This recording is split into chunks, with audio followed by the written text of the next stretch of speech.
I just got engaged to my ex-husband's new GF's ex-husband. Plus all updates. I, 49 female, and my ex-husband, 50 male, let's call him Kevin, got divorced, and the straw that broke the camel's back was when I came home with a present for him for our anniversary, and he accused me of getting it from whoever I was sleeping with and threw it away. He didn't even open the present, which was a Rolex watch he had looked at multiple times and expressed he liked. I talked to a divorce attorney after this, and we filed within a month, and he moved out. I told my attorney about this, and he wanted to know where he moved out as Kevin wouldn't list his new address. It was revealed he moved in with his new girlfriend, 50 female. Let's call her Jenny. I actually knew Jenny as our oldest kids have been in the same class since pre-K. I also knew Jenny and her husband, 52 male, let's call him Terry, just got divorced right before us too. It takes a little over a year to finalize the divorce since Kevin couldn't agree to any terms. A few weeks after the divorce, Kevin and Jenny went public with their relationship on a luxury beach trip. Terry sends me a friend request that I quickly accepted. I'll admit, at this moment I was being shallow because he's undeniably attractive. He's 6'3", tan from working outside on his farm, and fit, and he messaged me right after, just asking if I had seen the post and blah blah blah. The conversation quickly turns into making plans to get dinner and drinks one night. It was Kevin's first weekend with the kids, so Terry and I went out. It sounds sappy, but in that moment, I knew this could be something. It felt natural talking to him, and like I didn't have to walk on eggshells or tiptoe around things. He was the first person to actually look at me while I'm talking, and we agreed on almost everything. I invited him over after we left, and we had a few more drinks and watched a sappy love movie and had so much fun making fun of how unrealistic it was. We somehow finished a bottle and a half of wine, so I invited him to stay the night. He offered to sleep on the couch, but I told him he could sleep in the bed since I still wasn't sleeping well, because I wasn't used to sleeping alone. The next morning, I made us breakfast, and we agreed that we should do this another time, and that it was great. As we were eating, Kevin texted me that he was down the road to drop the kids off. Terry rushed to her dressed and left. It felt terrible making him leave like that, and of course, the first thing Kevin asked was about if he saw Terry's truck coming down our road. I told him nope, and he dropped the kids off and left.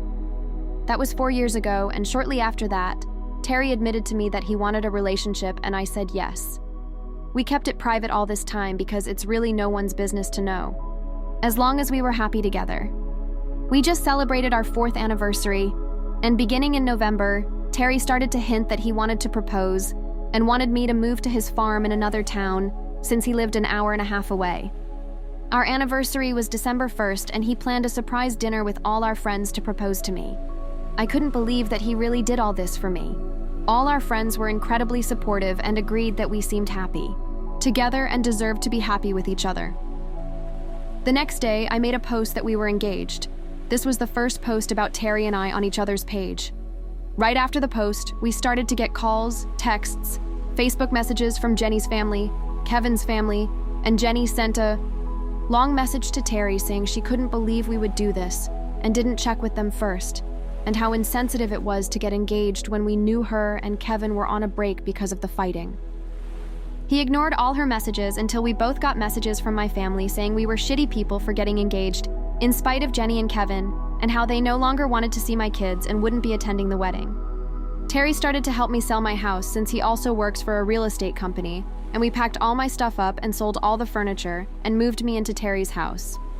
I left my job and was actually able to get a job at his company as a secretary. He has 2 sons who treat me very well. They don't call me their mom. I don't expect them to either. But they do tell people I'm their stepmom, and they surprise me with a basketball mom shirt with their names and numbers for Christmas. I couldn't stop crying after seeing it, because it was so meaningful to me to see how they considered me their stepmom.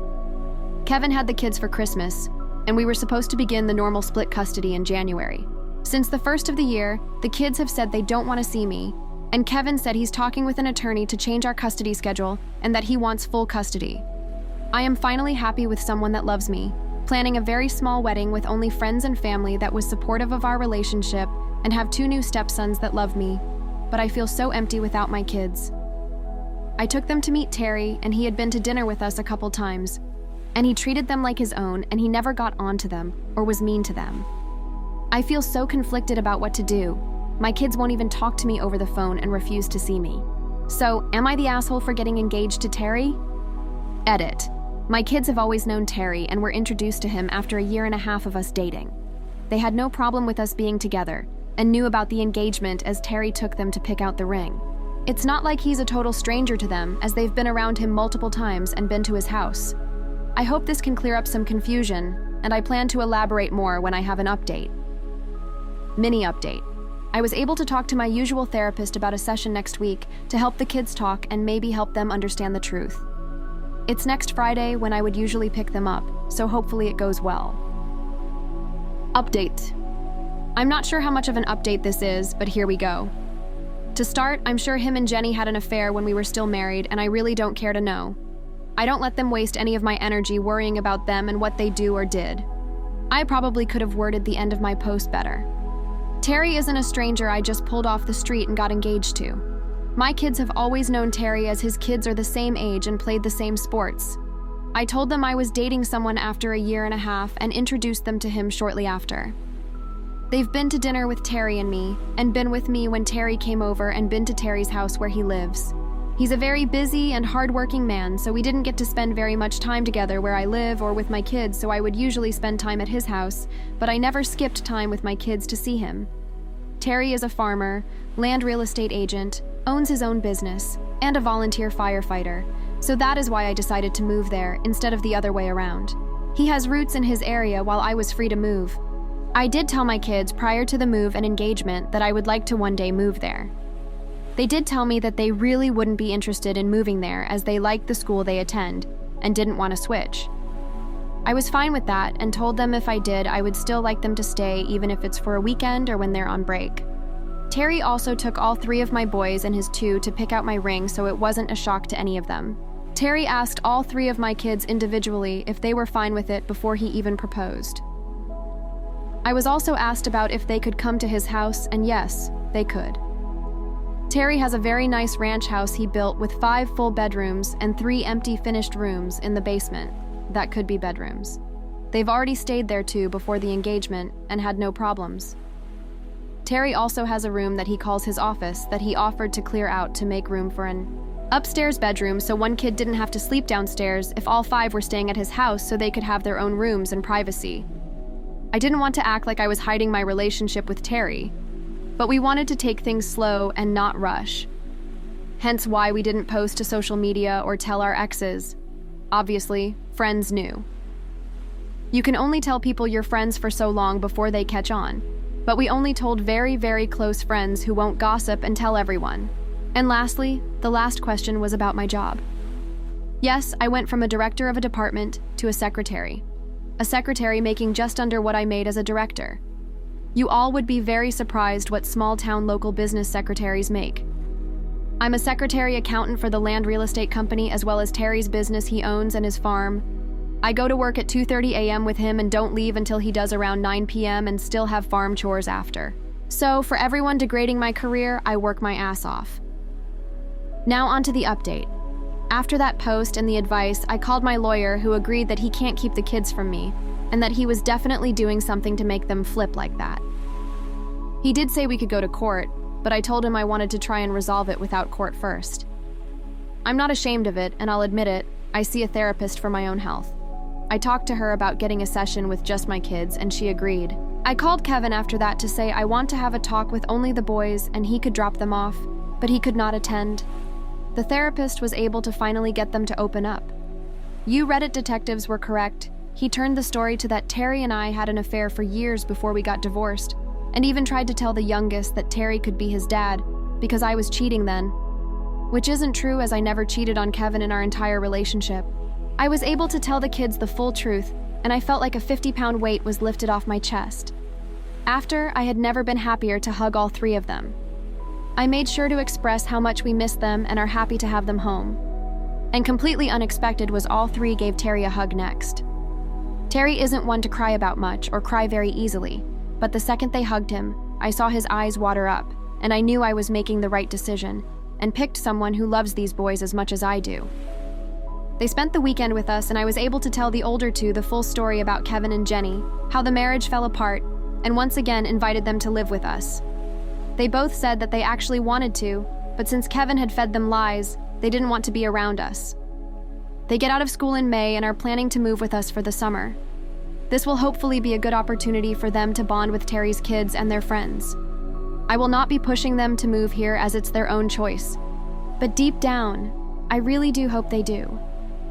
I think going to a smaller school and living in a smaller town will be better for them than living in a city.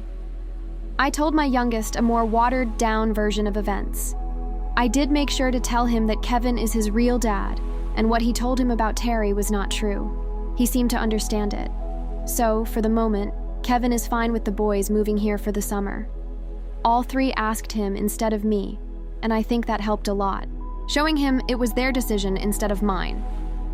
To say I'm excited is an understatement. I'm over the moon with how much this is working out. I've talked with my lawyer, and he said the older two are able to decide where they go, while Kevin and I would have to come to agreement for our youngest. I don't want full custody as I think kids need their father in their lives, but my lawyer is urging me to fight for full custody. With travel sports starting up, Kevin and I were able to agree on a temporary agreement of me getting the kids on weekends that they have a game. I will pick them up on Fridays, go to the game on Saturday, and bring them home Sunday. We've been talking with lawyers about a permanent agreement. They were able to agree with the older two having a decision, as long as they didn't miss anything required such as school. Some things Kevin has told the kids is that Terry is still dependent on drugs. To make a long story short, about 2 years ago, Terry had been having neck problems and saw a chiropractor for the first time in his life. That chiropractor broke his neck in 4 places, C4, C7, resulting in him needing 2 surgeries and becoming addicted to painkillers. He was on them for a year, and it took him another 6 months to get off, but he's been clean since of any prescription painkiller. Said that Terry and I wanted to take them away and never let them see their other family. Tried to accuse me of being addicted to drugs. I get even more sick and nauseous taking painkillers, so I refuse to take any, even after a mastectomy and reconstruction surgery. And I also found out Jenny was calling them my boys and wanting them to take her last name. That is still Terry's because she refused to change it after the divorce. So, there's still lots we don't know and hopefully will one day. What do you guys think? Let's discuss in the comments. Follow and like for more stories.